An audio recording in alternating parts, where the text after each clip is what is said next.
travel inherently brings people together who are operating from different etiquette playbooks. Of course, this is the recipe for disaster at 30,000 feet. I can go on and on and on about the things that make me crazy in an airport. What inspired you to start a show about manners? Clearly, the approach that we've always taken as a society to get people to behave, it's not working. I feel like the airlines have made it so it's the Wild West in there. People are writing in and saying, like, is this rude? Am I wrong? I mean, our P.O. box overflowing. Sometimes in airports, you get people that you're like, do you even recognize that there are other people here? Have you ever been outside of your house? Have you ever stood in a line? Those are some questions that I have. You're allowed to recline your seat, there's a button, but etiquette is not about what you can do. Legally, you can do it, but morally, should you? So I'm on an overnight flight to Europe, and I wake up in this dark cabin with the man next to me. He has his bare feet in my lap. Not just In your lap? I legit would rather see somebody without pants on than see your bare feet. Everybody, with rare exception, is trying to do the right thing. We just don't always know what that thing is. What is the most outrageous or surprising etiquette question you have gotten about air travel? I mean, this is honestly, if you're not sitting down, sit down. Welcome to Traveling with AAA. I'm your host, Angie Orth. Flying can bring out the best and the worst in people, from gate crowding to armrest battles to the eternal question of whether it's okay to recline your seat. Today, we're diving into the wild world of air travel etiquette with Leighton and Leah Bonnema, the brilliant minds behind the podcast, Were You Raised by Wolves? These etiquette experts are here to settle some of flying's biggest debates, share their most memorable travel mishaps, and help us all become better, more considerate travelers. So, whether you're a frequent flyer or planning your next trip, this conversation will change the way you think about airplane manners. So, passengers, prepare for takeoff. Hello, Leah. Hello, Nick. Thank you so much for being here. Thank you for Thanks having us. This is a treat. This is going to be a very fun conversation because I can go on and on and on about the things that make me crazy in an airport and the things that really irk me. And I know you guys can too. I love your podcast and I have been devouring your Instagram. I love your clips and your quips. It's so fun to talk about etiquette in a time where people have very different ideas of what's okay and what's not okay. So let's get into it. You ready? Let's do it. Ready. So you host this podcast, best name ever, Were You Raised by Wolves, which tackles all kinds of etiquette dilemmas. What inspired you to start a show about manners, and why does etiquette matter? Oh, golly. Well, I guess, have you ever read the comments on the internet? Have you read any of these? Are you familiar with Unfortunately, these? yes, daily. It's a disaster. So I think Leah and I were growing increasingly concerned about just what was happening out there. And clearly, the approach that we've always taken as a society to get people to behave, it's not working. It's just not working. And so I think Leah and I were interested in figuring out, like, is there a different way to talk about etiquette and manners in a way that feels more relevant, very now, very relatable? Because, like, the old way is not working. I mean, we've all left the house. We see what's happening out there. So is there a new way to do it? And so we thought this show might be a different approach that might reach more people, might resonate in a different way. And so that's kind of how the show is born. Yeah, I feel like the amount of times you walk out of the house and you go, what just happened? What did that person just do? What did And we love coming at etiquette with the idea of like being kind, just being kind. How can I be kind to people around me, to the world around me? There keeps being more things to talk about. It's really unbelievable. I was like, oh, we'll have like 10 episodes and then we'll have covered everything. No, we will never be obsolete. This show will run forever. Out. You never run out of things. And now you're getting listener mail and people are writing in and saying, like, is this rude? Am I wrong? Tell me some of those examples that you've gotten from listeners. There are thousands and thousands and thousands. I mean, like the archives that we have, physical mail at the P.O. box. I mean, our P.O. box overfloweth. So it's not just like emails and DMs. Yeah, I mean, people from around the world, are always wanting to do the right thing at the end of the day. Like that's, I think, what I feel is so validating and sort of encouraging is that everybody, with rare exception, is trying to do the right thing. We just don't always know what that thing is. Mm. And so I think the questions that we get fall into mostly that bucket of like, I want to do the right thing. I'm not sure what it is. Help me out. But there are certainly universal things. Air travel. I mean, we definitely get an disproportionate amount of mail about air travel. So this is very topical today. So, what do people ask you about air travel? We're going to get into some of our arguments about what is and what is right, but why do you think people feel like politeness is extra important on airports and in planes? A lot of the stuff you guys cover is like, here's a question I asked not too long ago. Is it okay to wear red to a wedding as a guest? Because that's kind of in different areas of the country, it means different things. And who knew? So I wanted to ask, is that okay? Because I want to do the right thing. But politeness in airports and on planes, that's a whole other ballgame. Yeah, we're all in like such a tight space and we're all moving together. And I think in the airport or when traveling, nobody's on their best day. Everybody's like a little anxious. You're carrying stuff. Maybe you have people with you. Maybe you're with your pets. And it's like, how can we all move together, let people go, also get to where we're going without disrespecting the people around us? It's also important to remember that all etiquette is local. So the rules in Paris, France are different than Paris, Texas. Manhattan, New York, Manhattan, Kansas, very different etiquette. And travel inherently brings people together who are operating from different etiquette playbooks. And so we have different ideas about personal space and about what foods are appropriate to bring and eat on airplanes and all sorts of different notions about what it means to share a space with other people. And so when you have these different ideas clashing, and all of these ideas are correct. I mean, the etiquette in New York City is correct for New York City, but I might not want to use this etiquette in a small town in Ohio.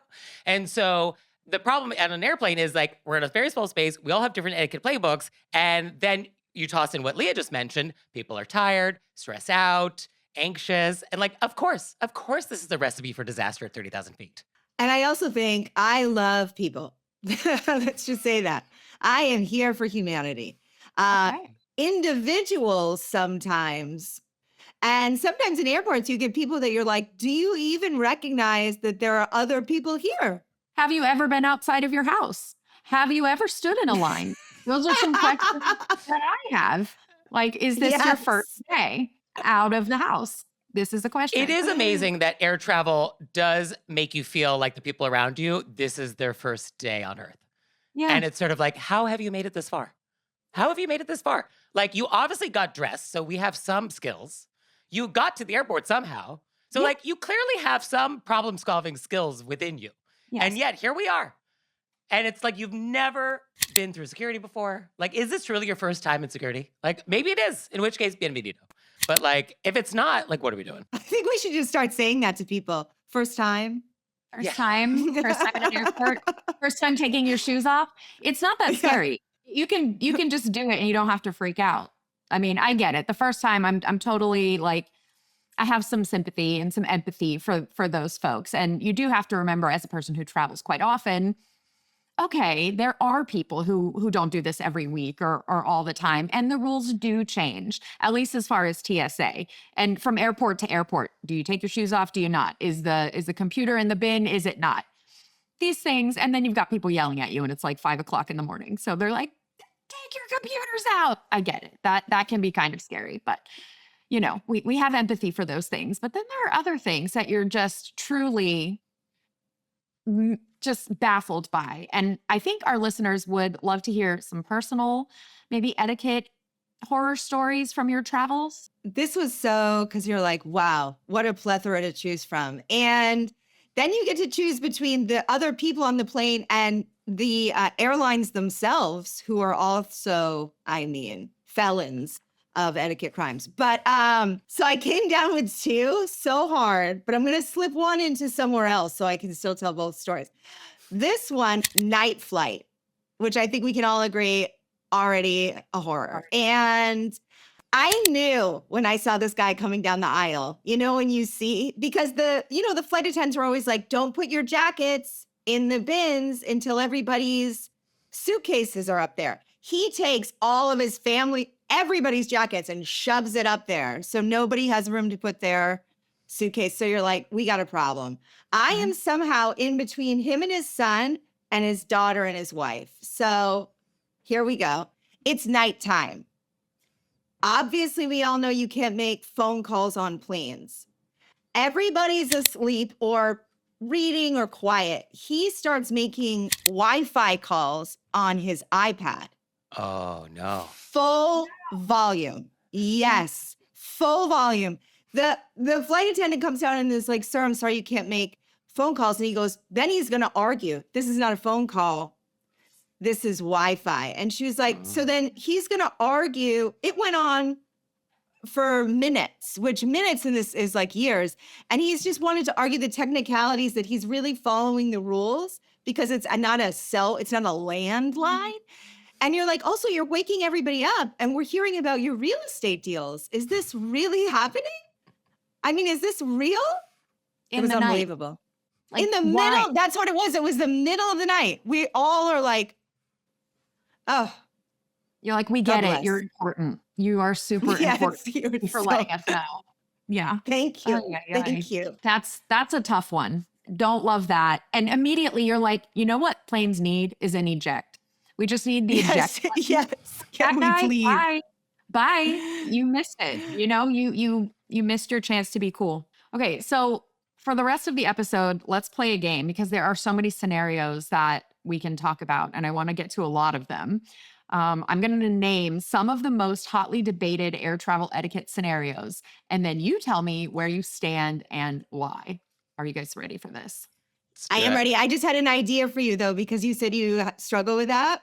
Yes. I think the other fun thing to do is to just say, which is the opposite of what we just said, but just to say something wild. So people have no interest in responding. Like, I always sit on an aisle. I recently had a woman sit on my seat. And then she was like, can I sit here? And I was like, I need to go to the bathroom constantly. And she didn't want to have a conversation with that. She was like, I don't want to be involved with you. You I was offer like, so much you get info. it. Yes. Like something that y'all want to ask about, and then maybe, just maybe, you'll be good. Yeah. I love it. You're like, Okay. I throw up a lot. And then she's like, oh, and then she's out of the way. Right. Please don't make me sit in the middle because you never know what kind of bodily function could go wrong. People are like, Yes. anywhere you want to go away from me. Yeah. So either Smart. go too much info or no info. Those are the These are good solutions that I'm going to put in my pocket and see, what I need to use next time. So here's one that it personally makes me bonkers. Gate lice. Have you heard of the concept of gate lice? Yes. Actually, I didn't know the term, but Nick, I always talked about these people that like will be boarding group number 1 and group number 5 goes up there and then blocks the way. And you're like, oh, are you group 1? They go, no, I'm group 5. And you're like, well, then what's going on? You get Right. that you're a wall. I can't walk through you. What are you doing? So it's people that crowd around the gate. But here's the thing. Yes, it is not polite to like block other people from boarding, but I don't actually think this is a passenger issue. This is an airline issue. Airlines have created this mess and are responsible for fixing it. I think part of it is that airlines discovered that, we can charge extra for earlier boarding because the bin issue is savage and like people will pay extra for this. And so they created this mess in terms of like all these different boarding groups. But then they also at the gate area have decided, groups 1 and 3, all of you are in the same line. And then groups 5 through 8, you guys all line up in this line. And Which so is there's next to 2 the line. lines with 8 groups, and you're like, what are we doing? That Yeah. is obviously chaos. And then the gate agent's yelling at people, which is like, line up. And you're like, I am, but like this group has 3 different groups, and what are we doing? And I think that is a mess. And I think if you want to have boarding groups, great, love it. You should have 1 sign per group, and I will line up behind that sign. And then that group can go. But we're not doing it that way. And this is what is causing this gate lice issue. And so if we don't like gate lice, then like, obviously we have to fix this. I mean, it all started with luggage. As soon as they started, and then everybody's trying to get their luggage on the carry-on. And then now their carry-on's full. Although I do believe that there are people that will just stand in the middle of a walkway. They Absolutely. they're dumb. You're like, they'll stop and look at their phone in the middle of a walkway. And you're like, what is going on? Also, I love this technique that some people use, which is somebody will try to look at the board and will squint at it, pretending they can't see. And then they'll get a little closer, like, is this my flight? Is this boarding? Oh, I can't quite see. Gotta get a little closer. And then they just stand there. Like, I'm here now. This is my spot. I know I'm here. And it's sort of like, that was not necessary. You didn't have to get that close.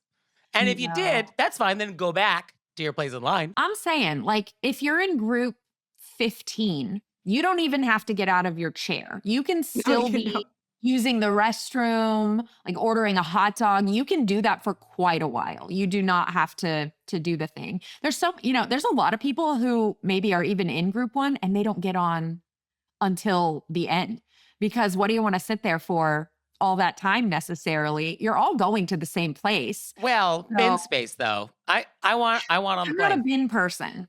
I am so You're not stressed a out. bin person? I'm not What a is bin- this personality type? Right? Okay. So, not a bin person. Too short. It is stressful for me to lift a suitcase over You my head. can't get it up there? That's why we don't have luggage? It gives me anxiety to put my stuff in the bin. So I bring 2 bags that I can shove under the seat in front of me. Also, short legs, beneficial for this. I realize not every body type can do the leg thing. But I don't want to deal with the bin space situation for many reasons. It causes me anxiety. So if it can't go under the seat in front of me, I'm checking it at the end. And having status or the right credit card helps with that, because you don't have to pay for bags. But I am team check your bag, leave me alone. I don't want to lug it. It's just too much anxiety. And then, every bin is a different shape. So like, does it have to go sideways? You're doing Tetris under the gun. Like, people are mad at you already. Everyone's mad at you. You're going too slowly. And I just don't want to do it. So I just don't. Okay. So no, I think it's good. You find what makes you anxious and you're like, I'm cutting it out. I am a carry-on only, even for international trips if I can. Yeah. Let's talk about reclining your seat, because I feel like this is the biggest thing. I mean, it gets people riled up one way or the other. And is there a right answer? I don't know. Should you recline your seat if you can? There's a right answer. What's the answer? Oh, tell me, Nick, what's the answer? Well, I think a lot of people are like, well, you're allowed to recline your seat. There's a button. And it's like, yeah, but etiquette is not about what you can do. Yeah, you can not hold open the door at Starbucks. You can not return your shopping cart at a supermarket. Yeah, you can do all of these things. But should you? And so I feel like there is not a definitive like yes or no on reclining. It's a little more contextual. How long is this flight? Is this a 45-minute daytime flight? I mean, what is this? Is this a overnight to Europe? Okay, a little context. And then like, when are we doing it? Are we doing it during meal service? Or are we waiting until after meal service? And are we doing it real fast? Are you going to snap the laptop on the tray table behind you? Or are we going to kind of ease into it? So I think all of these details matter. I wrote, legally you can do it, but morally, should you? I agree on the snapback. It's the people that it just starts taking off and they go, doosh, and then, and like maybe you need a little bit of one of these, like a few centimeters back, but do you need to throw all the way back? We're all in, because then the person behind you, they got to go back. And then the other person, you've created the ripple effect. And also on a lot of flights, is this and this different? For me, this is really just, for listeners not watching, I'm holding up my hand 90 degrees and I'm bending it 1 degree. Ever so simulating a reclining seat. For my body type, I feel no difference with reclining or not reclining. So like, I usually don't bother because like, it really doesn't make any difference in my life. But if it does for you, great. I would just be mindful that there is somebody behind you and what's that about? And on the flip side, if you're very tall and you really don't like people in front of you reclining, you got to speak up right away before anybody sits down. So we're all boarding and you could be standing in the aisle, which is like, hi, I am very tall. You can see I am very tall because I'm currently standing. And you could even have a conversation with the person in front of you. Like, hey, what's your recline style? Let's talk about it. Because maybe there's an opportunity. Swap across the aisle. Let's move it around. Because if you're sitting behind me, I'm not a recliner. Happy for you to be behind me. Happy to switch aisle for aisle. No problem. So like, speak up then.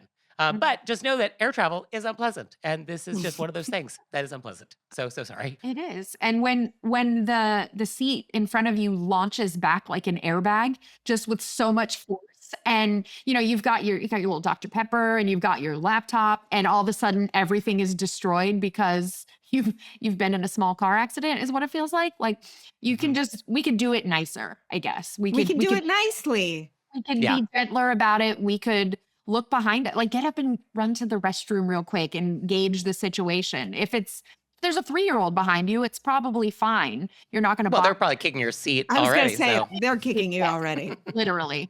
But yeah, there's better ways to do it. And I guess the airlines rely on us to manage that as humans and passengers. Yes. And they're like, we're going to put you in a terrible situation that you can't win. So good luck, everyone, as you're under stress, tired, and hungry. Good luck. Oh, and we kind of talked about overhead bin space, but let's be specific. Should you only use the bin above your own seat, or is it fair game to grab whatever space you can find? I mean, I feel like the airlines have made it so it's the Wild West in there. Like if you're coming in and you're one of the last zones to board, you got to throw your bag where it's open space, because you may get back there and there's no space. Yeah.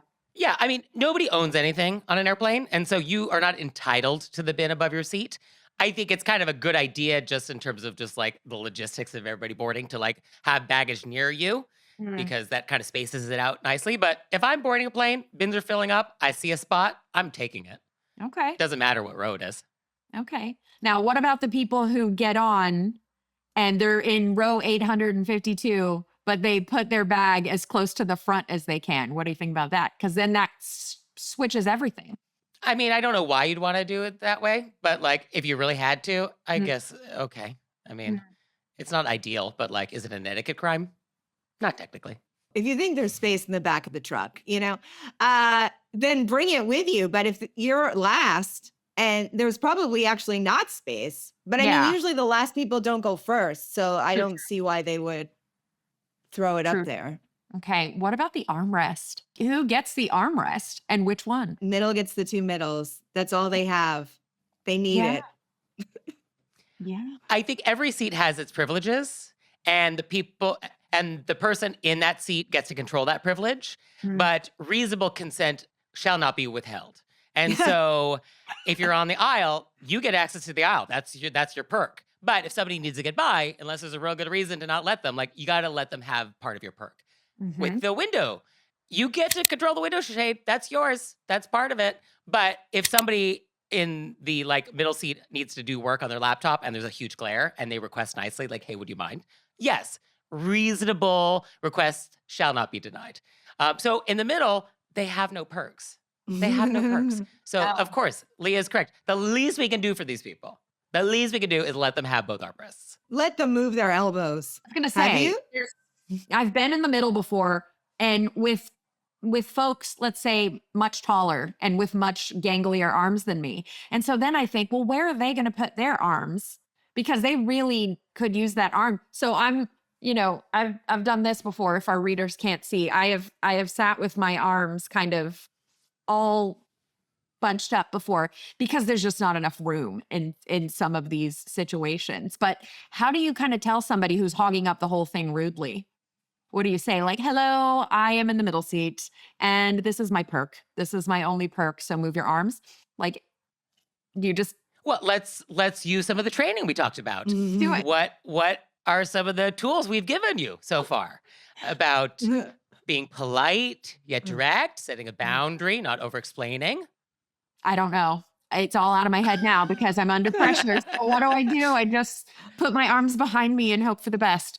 What do we do here? Oh, excuse me. Would it be possible for you to move your arm from the armrest? You think that works? Or you could say, could we share the armrest, please? I'm in the middle. I have no. Oh, listen to that sad tone. Yeah, I'm in the middle. I have no way to carry on. Nothing. I have nothing. I have no one. And then you start singing a song from Les Miserables. Then you start stacking furniture. Yeah. Right? Oh, yeah. I mean, I could absolutely do that. That sounds like a win. And like puppy dog eyes. And I guess you probably have to know your audience and see who you're working with. And you Some know? people, you just have to put your arm up. They are takers, and you're going to have to, and just like put it up. Yes. And I don't think we have this on the list, but that goes for man spreading too, right? Man Or spreading. anybody whose legs are just all up in your spot. That happens to me a lot as a small, a shorter legged individual. I get a lot of encroachment, and that's not that nice. Some people will put their leg in under your side, and you're like, what? What? Under seat bags. Why is your foot touching my bag? Why is your leg touching my leg? That's so strange. So strange. Hashtag not all men, but it is always men that put their leg under your, and you're like, no, we vote now and have our own credit cards, and you will move your leg back into your side. Like, please don't touch me with your leg. See, this gets me into the next topic, which is bare feet and shoeless flying. And do I have a story for you guys? Also, this is man spreading in a whole new way. So I'm on an overnight flight to Europe one time in coach. I got the window. That's my jam. And I wake up in this dark cabin with the man next to me. He has his bare feet in my lap. Not just In your lap? not just in my space. Like, not just near my bag, but bare strange man's feet in my lap. And I was not here for it. Now, first I took a picture because I was like, this is weird. And then I was like, I shoved his feet off, and he just woke up and was like, oh yeah, whatever. Like, maybe it was an accident because he was asleep and he just got a little too comfortable. But these are the kind of things, like, keep your shoes on is my opinion, and also keep your feet out of my lap. Thoughts? I did not see it going that way. I agree. I was Keep not your ready. feet out of your lap. I'm totally on board with that rule. Yeah, Yeah, seems like common that's sense fair. and common Mhm. courtesy. But the bare feet and no shoes once you get on the plane. I think that health and safety always trumps etiquette. So if there's a need for you to take off your shoes, take off your socks, have at it, no questions asked. I think beyond that, you know your feet, you know if they smell. And I think you need to be mindful of whether or not removing your shoes, removing your socks will impact the happiness of those around you. I think that is a very important question. Me personally, I feel like, especially on a long flight, overnight to Europe, take off your shoes. I do not believe you need to have your shoes on for an entire international flight. No problem.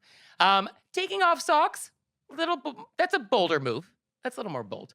I do think, though, if you're going to do it, your feet must be below seat height at all times.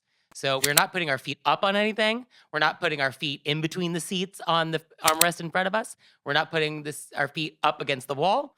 And please, if you're going to use the lavatory, put shoes on. Do not use an airplane lavatory with bare feet. That's not even an etiquette thing. That's just a what are you doing kind of thing. I'm sure there's a person with like a circulation issue for socks, but I mean, I would believe that there would be like a slipper. I really don't think we should be seeing bare feet.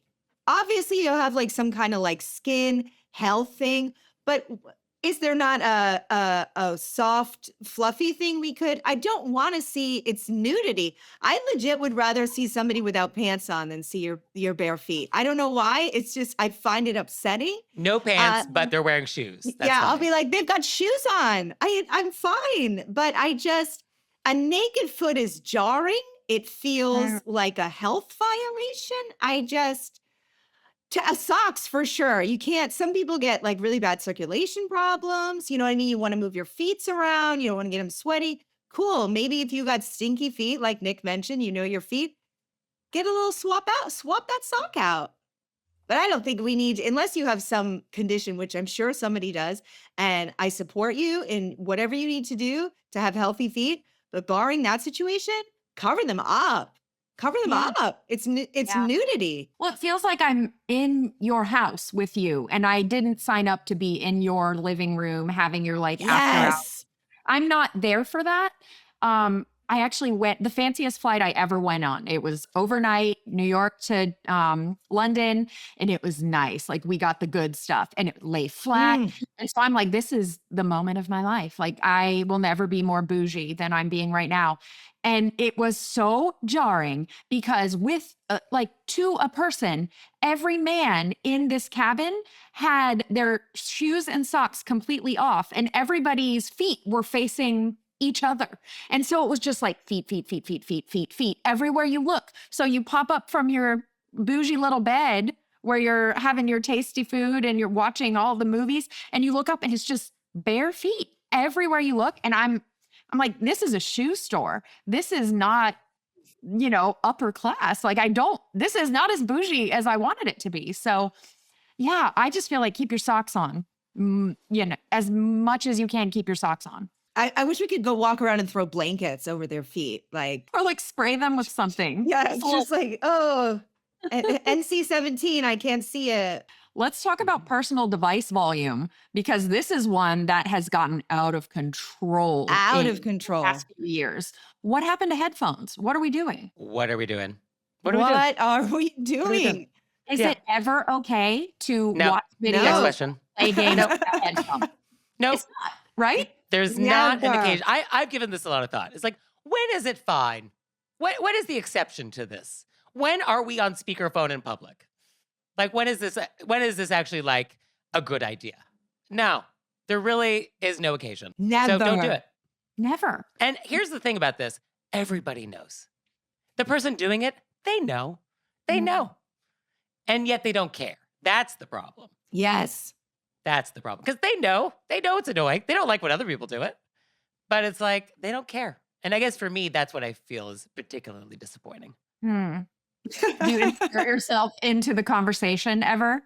Or just like start having your own to be like, hey, by the way, this is not cool? I do in my bag have extra headphones that I've saved from airplanes.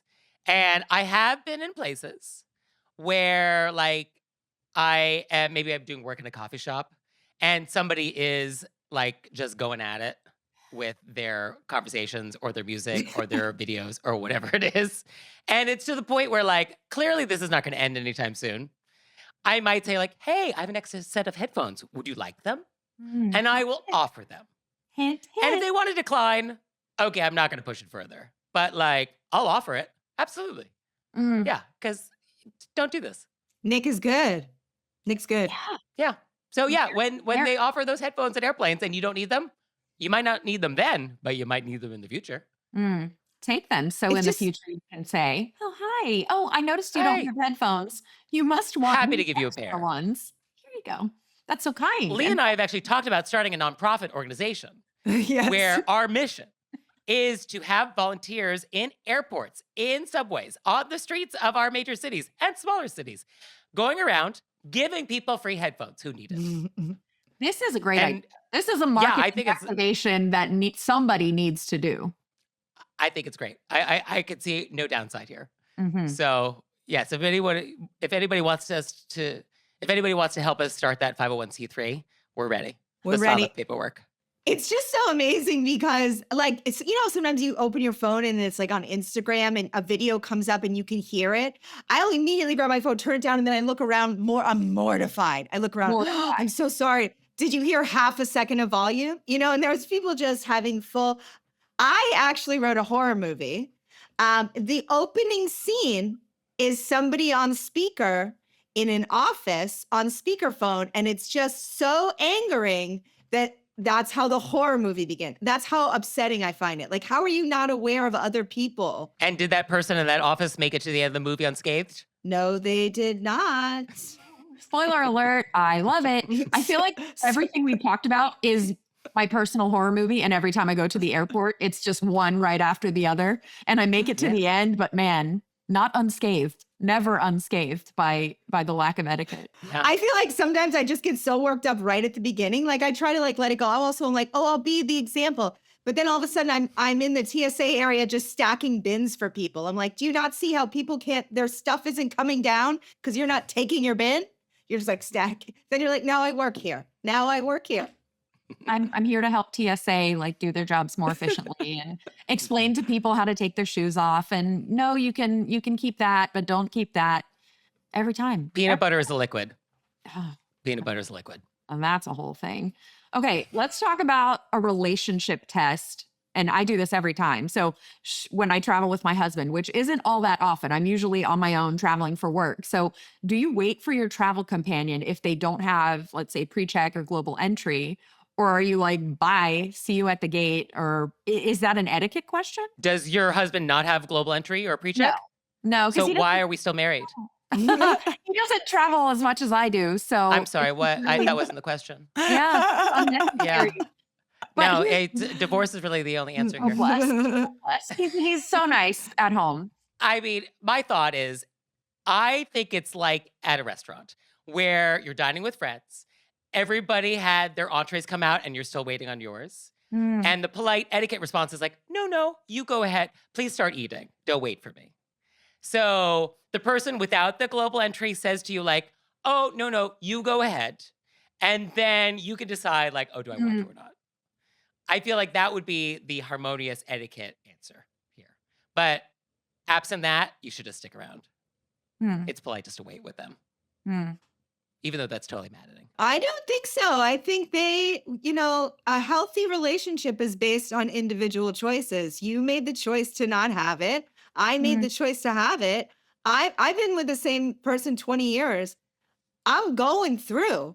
I will see you. I'm not going to go to the gate, but I'll wait on the other side. Maybe I'm going to get a coffee. Maybe I'll go to the bathroom. Maybe I'll fill my water bottle. I am not waiting in line for you. This was your responsibility and your choice. I'm happy to let you live the life you want to live where you can't fill out a TSA pre-check form. That's funny. But I did. That is funny. See, That's fair. if I'm traveling with my husband, I'm traveling with him like on purpose. I want to spend time with him. So I don't care. Whatever. We'll wait. It's fine. Usually it's fine. No big deal. When I didn't have pre-check and my sister did, she left me in a flash, like left me in the Well, dust. that's such a sibling thing. Of course. I mean, Didn't a sibling's ask, of course didn't going to care. ditch you. Like, find me whenever. I'll see you on the plane. You know, peasant. So I guess it just depends on who you're with and why you're with him. If I'm traveling with a colleague, it's whatever. Bye. Whatever anybody wants to do is fine. We're not there to like hold hands and frolic through the airport. We'll all get to the same place at the same time. So I guess it's just situational with that one. It's not even just the line, though. It's like if you go non-TSA, you're going to have to take your shoes off again. You're going to take stuff out of your bag again. That's true. Why would you want that for me as my friend or loved one? Oh, You I like that want angle. me to have to go backwards? That is not fair. No, I mean, that's a great point. And I'm now going to go sign my husband up for pre-check immediately. Like I think immediately. people think it's harder than it is. I Yeah. waited forever and my friends kept going, Leah, it's so easy. And I go, it's not going to be easy. Everything is so hard. And then it was easy. Yes. Okay. What about the mad dash to deplane? Because people will run you down in the aisle coming from the back to get to the front. Thoughts? Oh, to get off the plane. Yeah. I need those 30 seconds. I mean, that makes a big difference to me. So after this 9-hour flight, like getting an extra 30 seconds, like that's real time. So you need to get out of my way. Yeah. For those sorry. of you listening at home, that's Nick's sarcasm voice. No, it's so silly. Also, it's just physics. Two objects cannot occupy the same place at the same time. And so if I am in the aisle, you cannot go through me. That's not possible. Now, exception, if you've got a tight connection, Yeah. and I do not, delighted to let you off the plane. No problem. Delighted. Absolutely. But if it's Please not feel free that- to ask. Like, please say, oh, we were delayed and I only have 12 minutes. I get it. Been there. Go. Like, Totally not a problem. go run. I've like, run through many airports. yes, because but, you want that yeah. for you. When it happens to you, you would like people to step aside and let you run to the next flight. Well, and isn't that a great etiquette point? Which is that etiquette at the end of the day is actually a selfish act. Because if I hold the door open for you, then as a society, you will do it for me and it will come back. And so that actually is etiquette at the end of the day, is sort of like, it's in your own best interest to be polite. I just like to do it for the good of all peoples, but really I don't. people I'm in it for me. That's why we're a great couple. People that push on the way out, also it's like some people are going to take a little bit longer. Like it's literally half a second. Don't get all upset. Let that person get their stuff and go. At the same time, if it's your time to go and you weren't paying attention and you're not ready, I don't like you either. You know what I mean? Do be ready to go. That's the key. Yes. I need you to be ready. So like, if you want to be seated while the rows ahead of us are getting their stuff out and you're still watching your movie, like, no problem. But I want you to know that as soon as it's our turn, you're ready to roll. You do not have your headphones plugged in. You are not still waiting to get your jacket on. Like, you're ready. So like, do whatever you want, but like, don't make me wait past the point when we could have gone. Yeah, don't start getting ready when Right. we get to your row. Like, be ready to rock and roll or not. Or it's like when you're waiting in line for security, like these people who decide like, oh, now is the time I'm actually going to take my phone out of my pocket, unlock it, turn up the brightness, find my boarding pass. It's like, no, you had half an hour in line to do all of these things. Yeah. When you're up next and they're waiting for it, this is not when we start this. It's preparation and it's thinking about other people. I was just on a flight and it was beautiful. I felt like I was in a symphony. It was like, I was like, are we on a domestic flight right now? Everybody waited for the person in front of them. A few people needed a little help. We all helped those people. It was like, and then it was like one went, the other went. Nobody tried to push forward. Nobody had like their backpack and like swung into you because they forgot there were people behind. I was like, look at this beautiful, it was like a braid. We all wove together. I wanted to take a video. It was gorgeous. Like, Yeah, I don't Pluribus, the show on Apple TV, you could see there's something to it. It does work when everyone does it the right way. Same thing in traffic. If you follow the traffic laws, generally everybody kind of gets where they're going. It's when people start breaking those that you have accidents and drama. Yeah. Okay, so we've talked about the common debates, but are there lesser known etiquette rules that you guys think could make everybody's experience better? I really deeply, if we could have a no cologne, no perfume rule or small cologne. I've been next to cologne that was, and I'll say perfume as well. I mean, anything that's an intense smell that it made me nauseous. It's like my eyes are burning. You start to feel ill and then you don't want to insult somebody. But sometimes there's nowhere to go, and it's so much that it takes over your whole life. It's like we are in an enclosed space. Yeah. I think too much scent is rude. And that goes for even just body products like hairsprays, lotions. I mean, there's a lot of things that are just heavily scented. So yeah, I think if you're 2 inches away from somebody for 8 hours, it's nice to sort of be mindful of like, oh, what is going beyond my bubble here and affecting other people. I mean, you get nose blind a lot of times if you're a heavy cologne or perfume where you might not realize it. So on that note, if you are that kind of person, maybe just don't wear it because maybe you don't realize it. Well, a lot of these rules, people are not actually intentionally being rude. It's not nefarious.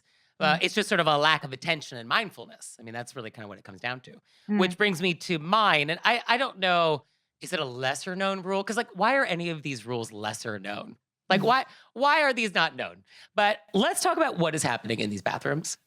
Because I have been in some airplane bathrooms where you're like, what has happened here? What has happened? What and the circumstance to make it just what has led us to this moment? Yeah. And I feel like the rule is like, leave it at least the way you found it, if not better. And what I also think is hilarious is that the one etiquette rule that is actually a placard on the entire airplane, the one rule that the airline has decided is the thing that they actually want to make signs about, is that one in the bathroom, which is like, as a courtesy to the next passenger, please wipe the basin. It's the only etiquette rule that's on a placard. And I find it hilarious that this is the one that the airline has chosen. Like, of all the rules on the airplane that we might actually want to actually have placards for, that's the one. But yes, it is nice. Like, let's not make a mess. If you drop some toilet paper on the ground, do not leave it there because now it's going to get wet and now it's going to be like this weird paper mache mush. Yes. And like, let's not do this. And so it would just be nice if people were a little more mindful that like, oh, there are 150, 200, 1,000 other passengers on this airplane who are going to want to use this at some point. And wouldn't it be nice? Wouldn't it be nice if it were like halfway not destroyed? Like not a festival porta potty. This is a flight. Leah, I'm sure you saw better at Burning Man. Yeah. Imagine you walk out of the bathroom and you're like, is this a Burning Man toilet? Because it's very similar. You're covered in sand. Just the same. Yeah, that's not the experience you want when you've paid hundreds of dollars for a flight. And also, it's not the experience you want for $0. For any time. There is not a dollar amount for this. No. Wait, and don't we all want a clean restroom? Who are these ones who don't care about it? Isn't Who are you that folks? the question? Who are these people? And were they raised by wolves? Incidentally, this is the real question. Yes. I mean, that's actually the disappointing thing about our podcast is that the people who really need it are not listening. No, The ones who really need our advice, I don't think they're tuning in yet. that's a great and sad point. Yes. Here's a question. What is the most outrageous or surprising etiquette question you have gotten about air travel? What's funny is that Nick and I both thought of the same one. Oh, we sure did. Tell me. This was a email that we got. Yeah. And so, Leah, I think you should just read it as is. If you're not sitting down, sit down, because what? This is from a listener. Recently, we were at an airport sitting in the back of the waiting area at our gate. We knew the flight was delayed, so I got comfortable. I tucked my suitcase under my legs and I used it as a footrest. I made sure I wasn't blocking traffic and no one was in front of us, just a wall. I was wearing sandals.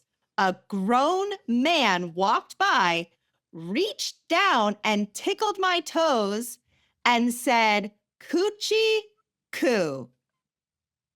I was dumbfounded and my husband was so mad he almost got out of his seat. It was a what just happened moment. I felt gross. Who does that? Is it okay to touch a stranger's feet? No, not even in an airport where it is a lawless land. Not even in an airport can you just touch a stranger's feet. Coochie coo. And then to Coochie say coo. that adds a layer of creepiness that no Not okay. one signed up for. No one signed up for. That is something. Yeah. So, yeah, if you're wondering, like, oh, what's the most outrageous? That's top 10. Yeah. That is definitely top 10. I don't It's know just what I would so do. I might, shocking. get on a flight with that guy, and then you're just like, I'm going to go get on an enclosed space with this guy who has no boundaries and is a total weirdo. What? What? And you want to give, like, the benefit of the doubt. If you're like, oh, I guess from his perspective, what were we doing? Real hard sometimes. And there Real isn't hard. one. You're like, I've tried and I can't find one. No. No, you'd have to do some real gymnastics to figure out in what like polite society that is behavior that we accept. That one's a no for me. That one's an immediate reject. That's you Check can't button. touch people. And then saying coochie coo, I also feel like that's a separate rule that also should be enforced. Yes, you cannot say coochie coo. That guy should be on a no-fly list. I'm just throwing it out there. Absolutely. Absolutely. Yes. Although I don't want him on Amtrak either. Yeah, he's- You should stay No. home. Please stop touching people's feet and saying, Yeah. okay. Yeah, that is a surprising question, outrageous story. So thanks for bringing that one to the table. I will be thinking about it next time I have sandals on. Well, you'll never wear sandals at an airport ever Never. again. No, Yes. knee-high boots for the rest of time, just to cover all the bases. Steel-toed boots. Doc Steel- Martens. Even better. Even better. Okay, if you guys could change one thing about how people behave in airports or on planes, what would it be? Oh, I only can pick one. Just go I ahead. think that it would be to remember that other people exist. At the end of the day, I think if we could just keep that in mind, that would unlock everything else that's a problem. I think if we could just dial up our mindfulness ever so slightly, Mhm. that I think would solve a lot of these etiquette problems. I had the Little same one. I had the same one because it really covers all the other ones. Yeah, that's really the foundation. And yes, it is stressful. It is horrible. Air travel is unpleasant. I mean, it just is unpleasant. Even your upper class flight to London, unpleasant on some level. Yes, it just is what it is. And I think we all just have to accept this reality that this is not great. And we're all doing the best we can. And just so be it. And so we just all have to have patience, a little humor, and know that we can get through it. And just to endure it, it will be over soon. Yeah, and a lot Like- of times things go wrong and it's just how you handle it with the person. Oh, I'm so sorry. Or like you've communicated about it. People make mistakes. Everybody's like trying their best and like bumping into things or whatever. And then you just handle it like we're two people and we see each other's humanity. Yeah. Wouldn't that be nice? That would really solve a Yes. lot of these etiquette problems just with a bit of consideration and a little bit of acknowledging that you're not the only person in the airport or in the Yeah. airplane. Yeah. Sounds so easy. And yet, here we are. Just a And yet we drop have- of human decency. Just a little tiny bit. Well, Yeah, that's we're not all. asking for too much. If this episode made you rethink air travel etiquette, then you don't want to miss our next conversation with Nick and Leah. They'll be back to tackle even more air travel etiquette quandaries, from outside food on board to dealing with chatty seatmates. You won't want to miss it.